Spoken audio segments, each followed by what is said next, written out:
NCAIM2.com, NCAIM2.com, NCAIM2.com.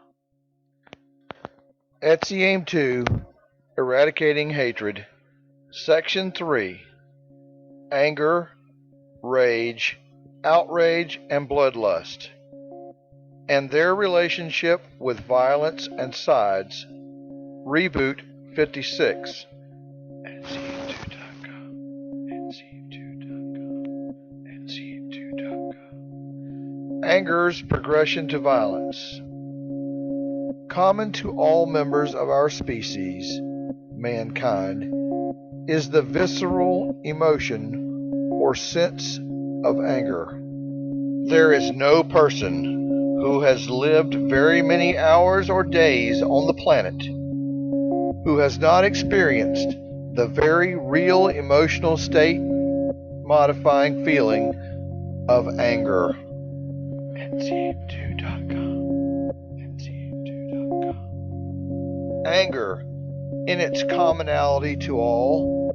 NCAIM2.com, NCAIM2.com. Supports my assertion that we all, by virtue of having a fleshly body, are endowed with certain ancient, if not primal, inherent default actions and reactions, as well as the fact that, try as we might, regardless of the level of civility we are currently able to maintain, we are all completely unable to deny or diffuse our basest animal primal natures and the preset imperatives that ultimately guide us. It is of great importance for us to come to and accept this realization, as NCAIM 2 is based on such acknowledgement and the recognition of our need to control, repress, or learn to undo those preset reactions or series of actions.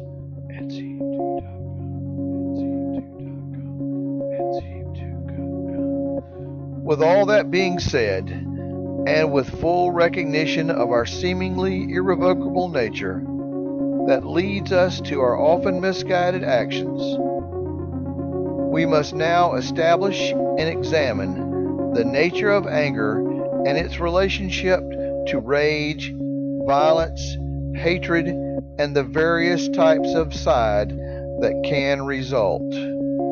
Likewise, and conversely, we must also determine and excuse our ability to become angry, as it can be an acceptable part of our personal defense mechanism, justifiable as a legitimate response to undue threat, inequity, and injustice.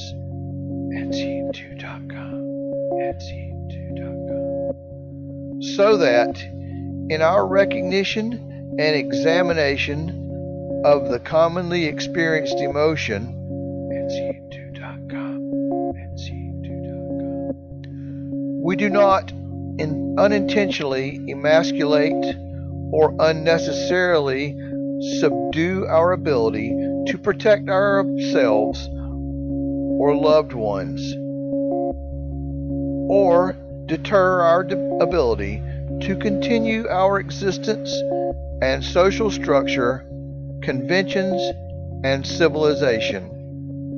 Extreme passivity can be a facilitator of death and destruction, equal to or exceeding any damage or destruction we might unleash ourselves.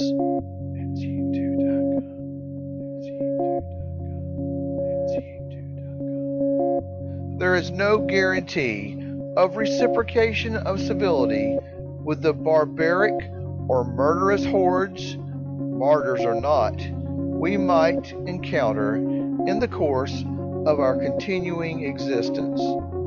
Our concern in this management of anger and recognition of its potentially justifiable incarnations is our ability to differentiate between the two and limit our indulgences to only those instances which are legitimately justifiable.